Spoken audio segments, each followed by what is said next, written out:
Around 7:30 p.m., the agency announced that regular services have resumed and passenger-carrying buses have been phased out. Pesaturo later added that the extension would remain in service through the weekend. The pantograph failed. The MBTA shut down train service entire Green Line extension on Friday afternoon, forcing some passengers to walk along tracks due to a problem with overhead electrical system. It was an extraordinary disruption just a day after authorities revealed widespread rail problems. Newest subway line. According to a Globe reporter who was on board, at least one train had previously been stopped for more than an hour between Lechmere and East Somerville stations.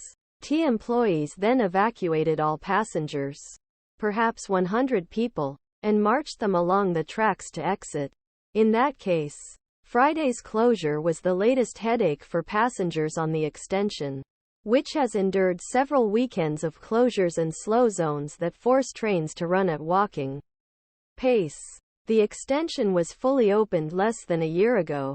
On Thursday, MBTA General Manager Philip Enge announced that approximately 80% of Medford branch and 50% of the Union Square branch will need to be repaired due to problems in project's construction. As of now, the defects do not require speed restrictions, but the rail spacing is outside construction specifications and needs to be corrected.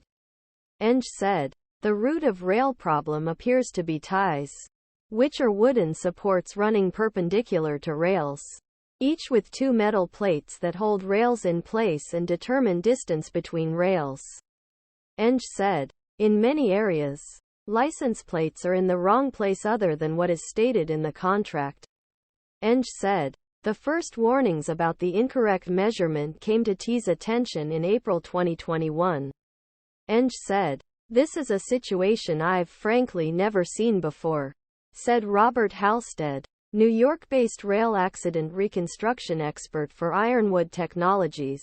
This is way outside generally accepted industry practice. This common problem has caused trouble for drivers in recent months. Geometry scans that measure gauge have flagged some areas of road as below gauge needed for full-speed travel, including last month when T imposed 3 mph speed restrictions on sections traveling more than a mile. Enge said the scans may not be accurate. When you the geometry track car, you're talking about very small calibrations that maybe on one run it might be okay. On another you need to take action immediately, he said. I want to bring them back to what the contract requires. Because if you leave them at the border we can continue to do this regularly. And that's not something the public deserves. The revelations about the tracks stunned defenders and other observers. This level of dysfunction and irresponsibility defies explanation, said Seth Gadbois, an attorney with Conservation Law Foundation, which uncovered the state's promise to build Green Line extension in 199.